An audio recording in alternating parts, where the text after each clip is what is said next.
When morning comes, Rin stands on the walls of the city together with Miura and Lemia. They see the monster army advancing in the distance. Rin uses her chemistry knowledge to get the idea to combine earth, water, and fire magic to create a massive explosion. The explosion destroys a big part of the army, but the battle isn't over yet.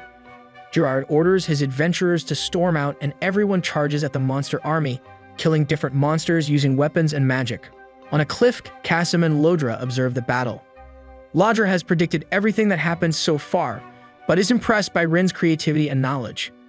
The next enemy squad consists of red monsters powered by the Crimson Pact.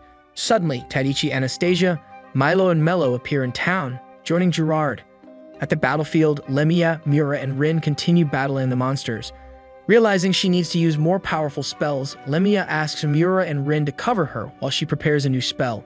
Taichi leaves Anastasia and heads into the battlefield with Milo and Mello. At the battlefield, Lemia's powerful spell wiped out everyone except the army's 3 gigantic commanders, the Red Ogres. Lemia, Rin, and Miura attack the Red Ogres with their most powerful spells, but the Ogres are unharmed. Before one of the Ogres can attack Rin, Tadichi appears and protects her. Jumping in the air, he brings him down with another punch. However, the Ogre gets up and the other 2 also start walking towards Taichi. In town, while she is helping the wounded, a hooded figure approaches Anastasia and whispers something in her ear. Anastasia's eyes go blank and she walks away somewhere like a zombie. Taichi continues fighting the Red Ogres. His punches are incredibly strong, but his opponents are tough and keep getting up. Suddenly, the ground shakes and a gigantic 2-headed dragon comes out. Lodra tells Cassim the dragon is his greatest weapon and the ultimate way of testing Tadichi's true strength. Taichi decides to fight the dragon. He charges at the dragon and calls for Ariel, but she doesn't respond. Taichi still powers himself up and tries attacking the dragon, but the dragon keeps swatting him away. Suddenly, Anastasia appears and approaches Taichi. She regains her senses and doesn't know why she came here. The dragon prepares a huge fireball and Anastasia pushes Taichi away before it can hit him. Taking more damage than Taichi, Anastasia receives a large wound on her stomach. She thanks Tadichi for saving her and treating her like a human being when none else in her life did. With her last breath, she asks him to be her friend and then dies. Because he couldn't save Anastasia, Taichi gets angry at Ariel, demanding her to give him power. Ariel finally responds, appearing in Taichi's mind as a green-haired girl. She tells her his resolve wasn't strong enough for her to give him her power until now. After seeing Anastasia die, Taichi finally realized what he truly wants is to protect everyone. Tadichi confidently faces the dragon, having received Ariel's power. The dragon fires off his strongest attack and Taichi casts a powerful wind spell, dispersing the attack and launching the dragon to the ground. The defeated dragon reveals he joined the battle because a certain person requested him to fight Taichi. Before he flies away, the dragon tells him that same person will continue guiding him for the good of the country and the world. Meanwhile, Lodra reports to a mysterious woman. A few days after the battle, Aspire's people continue their normal lives. At Lemia's house, Tadichi shows the others he can now manifest Ariel whenever he wants. A luxurious coach arrives at the house and out of it comes a girl called Alcina. She came as a messenger for King Gilmore, the king of Elistane. She asks Taichi and the others to come with her to the royal capital. While they're riding in the coach, Alcina tells them that the kingdom has been ruled by 2 factions, one supporting the current king and one supporting his younger brother. King Gilmer ascended to the throne because the people supported him, but his brother Dortsheim opposes him at every turn. Gilmer wants to share the knowledge of advanced magic with other nations, but Dortsheim is against it, so he is preparing to go to war with Gilmer. Because of this, the capital is now desolate, with barely any people to be seen. Entering the throne room of the royal palace, Tadichi and his friends are introduced to the royal court and the princess, Charlotte. The king enters the room and greets them, but Lemia interrupts him, telling him to get to the point. After the king orders the court to leave, it turns out Lemia is friends with him. Lemia agrees to help the king, but suddenly asks him if he was the one who summoned Taichi and Rin. She was right and the king apologizes, saying he summoned them because he needed powerful allies. He says he will take responsibility for summoning them. Later, Alcina brings Charlotte into Taichi and Rin's room. Charlotte says she was the magician who performed the summoning ritual. She intended to summon only Tadichi to the royal palace, but her spell went wrong when she was attacked by Dortsheim's assassins. Since summoning magic can only be performed once in someone's lifetime, Charlotte can't bring the 2 of them back and she apologizes from the bottom of her heart. After Dortsheim's rebellion ends, she promises to find a way for them to return to their world. Taichi and Rin accept her apology, tell her they understand her desire to protect her nation and agree to help her. King Gilmore gets a report that the rebel army will most probably attack the next morning. Gilmore's army is a lot larger than Dordesheim's, and he is confident they will win. The next day, both Gilmore's and his brother's army prepare for war. Taichi summons Ariel and shoots a wind spell, making a huge rift in the ground which blocks the rebel army from advancing. However, the rebel army doesn't even try to get over it and starts casting fireball spells, shooting them at Gilmore's army. Tadichi notices the rebels are using rings with magic stones that enable them to cast spells. Lemia says that rings like that can put a lot of strain on inexperienced magic users and even kill them. That's why Gilmore's army stays in place, only protecting themselves until the enemy's soldiers tire themselves out. Rin, with the help of the king's magicians, summons thunderclouds that start raining. The clouds hit the rebel soldiers with lightning, electrocuting and paralyzing them all. Another one of Dordesheim's general approaches the defeated Nilgen. It turns out he was the one who gave the magic stones to him and his army, intending to sabotage them. The mysterious general betrays Nilgen, stabbing and killing him. With the battle won, the winners party all night long. In one of the inns, Cassim and Grammy drink together. Cassim takes out strange artifact, telling Grammy he will defeat Taichi with it. The following day, Taichi, Rin, Lemia, and Miura are summoned to the king's court, where Charlotte presents them their rewards, weapons from the royal family's personal collection. Walking through town, Tadichi is now famous among the villagers because he protected the army the previous day. He notices someone is following him and is surprised when it turns out to be Cassim. Cassim wants to fight him, and if Tadichi doesn't come with him, he will give the order to poison all the city's wells. Reaching a desolate place, Cassim shows Taichi an artifact that will drain his magic, so it's at the same level as Cassim's. Cassim activates the artifact, limiting Tadichi's magic. They fight first with spells and then with their fists, turning out to be evenly matched. When they stop for a moment, Cassim starts gathering his magic energy into a powerful spell and Taichi doesn't know what to do. Suddenly, he gets an idea.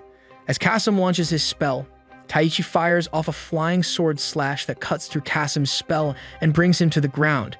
Cassim admits he lost and tells Taichi he can get his magic power back if he destroys the artifact. However, something strange happens, surprising both of them. A black mass of magic emerges from the artifact and starts attacking Taichi. Grammy appears and throws her sword at the artifact, destroying it. Taichi gets his power back, but the black mass still doesn't disappear. Taichi envelops his sword with compressed air and finally manages to defeat the shadowy enemy.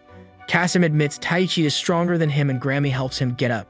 Suddenly, a bell rings and Taichi finds out the rebel army has declared war. This time, the general of the army is a cocky man called Marquise. King Gilmore has gathered a huge army and orders them to charge out into battle. While the others fight on the front lines, Taichi invades the enemy's camp. At the battlefield, a strong-looking red-haired woman called Susura confronts Rin. Nearby, Marquise confronts Miura, telling her he wants to protect his country and take her as his wife, but she laughs at him. They also start fighting. Somewhere else, Lemia prepares to cast a spell. A white-haired mage called Miss Folos interrupts her, saying he will take her life.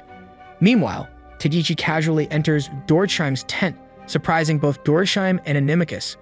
The three of them calmly talk and Taichi asks Dordesheim that both him and King Gilmore want to make the people of their country happy. He tells him he should end the war to spare the people of his country. Inimicus is immediately against it, but Dordesheim is interested. While they are talking, Inimicus secretly activates a magic spell. His shadow splits and parts of it enter the dead soldiers' mouths outside. Somewhere else, Lemia fights Miss Folos, nullifying all his attacks and defeating him with a wind spell. Miss Folos accepts his fate and Lemia casts a huge explosion spell, finishing him off.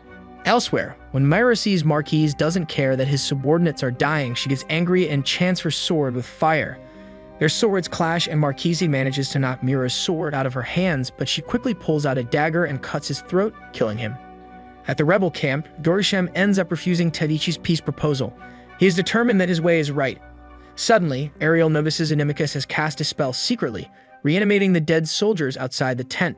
Somewhere else, Sosura is giving Rin a hard time fighting her, until Rin manages to burn her with a strong fire spell. The two of them notice the dead soldiers around them stood up and are acting strangely. Back at Dordesheim's tent, Inimicus shows his true nature, saying he has cast a spell over the entirety of the battlefield. He reveals that he has used Dordesheim to start a civil war and force Tadichi to participate in it. For years, he has been acting as Gilmore's advisor, but he was actually working for the same woman Ladra works for. He sees the woman as a supreme being that watches over the entire world. Inimicus orders his zombie soldiers to go berserk and attack everyone on the battlefield, causing chaos. 200 years ago, there was a battle known as the Bloody Rhapsody. It was the worst battle in history, where the soldiers all slaughtered each other at random. What caused the soldiers to go berserk was the same spell that Inimicus used, a black magic spell called Mind Control. Rin, Limia, and Miura all fight on their respective battlefields, fighting the zombies. Tadichi gathers all of his magic power, intending to sacrifice himself to save the nation. Realizing this, Ariel stops time and stops him. She admits she was scared to give him her full power in the past because of how much magic he has. Now that she sees how noble he is, she turns into her true form, asking Tadichi to call for her. Time continues and Rin finds Taichi. When he sees she is injured, he promises her he will end the battle whatever it takes. He calls upon Sylphid, Ariel's true name. In a flash of light, a giant magic circle over the battlefield disappears and the zombie soldiers turn back into regular humans, one by one. Ari, now called Sylphid, turns out to be one of the 4 grand spirits, the strongest spirits that exist. At his tent, Inimicus transforms into a horned demon with wings. He takes flight and Taichi flies into the air too, using Sylphid's power. They start fighting and Taichi manages to block Inimicus' attacks. Inimicus tells him the woman he is working for intends to use him as an ultimate weapon to protect the world when the time comes. With his strongest punch, he makes Inimicus crash into the ground, defeating him. To Inimicus' surprise, Taichi finishes him off with a gigantic thunderbolt. Days later, the war is over and the people of Wenifix are celebrating. Taichi wakes up with Lemia, Rin, and Miura around him. Charlotte storms into his room, relieved he has awoken. He has been asleep for days because he once again spent all of his magic energy. Since King Gilmore won the war, Wenifix returned to normal. Taichi and his friends are rewarded and given a place within the ranks of the royal army to be summoned when the kingdom is in danger. Dorsham is executed and he accepts it, feeling that he did what he thought he had to. Later, Taichi, Rin, Lemia, and Miura prepare to return to Aspire. Before they go, Charlotte promises to one day find a way to get Taichi and Rin back to their world. While Tadichi is going back with the others, he worries about the mysterious woman, but is determined to use his power to continue protecting the people precious to him. Hey, thank you for staying all the way till the end. If you enjoyed the video, give it a like. It takes only a second, but it means everything to us. Have a great day and see you in the next video.